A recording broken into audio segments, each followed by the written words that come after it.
بسم اللہ الرحمن الرحیم۔ ناظرین کرام، خصوصاً میری پیاری بہنوں، آج آپ کو ایک ایسا عمل بتاؤں گا جس کی بدولت آپ اپنے شوہر کی فرما برداری، شوہر کی خدمت کر کے اللہ تعالیٰ کی رضا اور خوشنودی حاصل کریں گے، جس کی بدولت رب تعالیٰ آپ کو بے بہا بے انتہا رزق عطا فرمائیں گے، مال و دولت کے خزانے آپ کی دسترس میں ہوں گے۔ ایک صحابی رضی اللہ تعالی عنہ سفر پر گئے اور وہ جاتے ہوئے بیوی سے کہہ کر گئے کہ گھر سے باہر نہیں جانا۔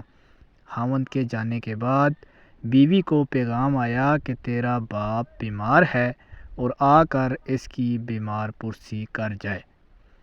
اس بیوی نے رسول اللہ صلی اللہ علیہ وآلہ وسلم کی خدمت اقدس میں کسی کو بھیج کر عرض کیا، یا رسول اللہ، میرا خاوند مجھ سے کہہ کر گیا ہے کہ باہر نہیں جانا اور میرا باپ بیمار ہو گیا ہے، کیا میں باپ کی بیمار پرسی کے لیے جا سکتی ہوں؟ یہ سن کر رسول اللہ صلی اللہ علیہ وآلہ وسلم نے فرمایا، اپنے خاوند کی اطاعت میں رہ۔ اور اس کے بعد پیغام آیا کہ تیرا باپ فوت ہو گیا ہے۔ پھر کسی کو بھیج کر اجازت مانگی تو فرمان جاری ہوا، اپنے خاوند کی اطاعت میں رہو۔ بیوی صبر کر کے گھر میں ہی رہی اور جب اس کے باپ کو دفن کر کے آئے تو حضور اکرم صلی اللہ علیہ وآلہ وسلم نے اس کی بیوی کی طرف پیغام بھیجا کہ تو خاوند کی اطاعت میں رہی، اس کی برکت سے اللہ عز و جل نے تیرے باپ کو جنت عطا کر دی ہے۔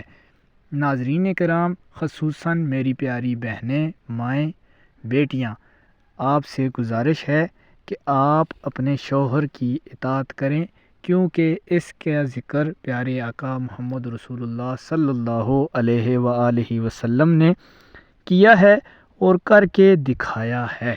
جب تک آپ اپنے شوہر کے لیے بناؤ سنگار نہیں کریں گی، آپ کا ہسبینڈ، آپ کا شوہر خوش نہیں ہوگا۔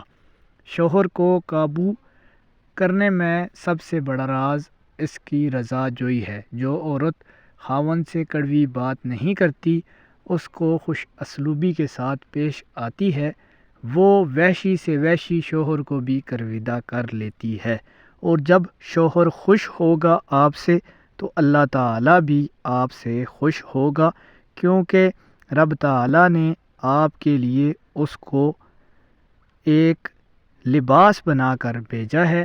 تو چاہیے آپ کو کہ اپنے شوہر کی اطاعت اور فرما برداری کریں، اور اس اطاعت و فرما برداری کے صدقے اللہ تعالیٰ آپ کو بے بہا بے انتہا رزق عطا فرمائے گا۔ ویڈیو اچھی لگے چینل کو سبسکرائب کر دیں۔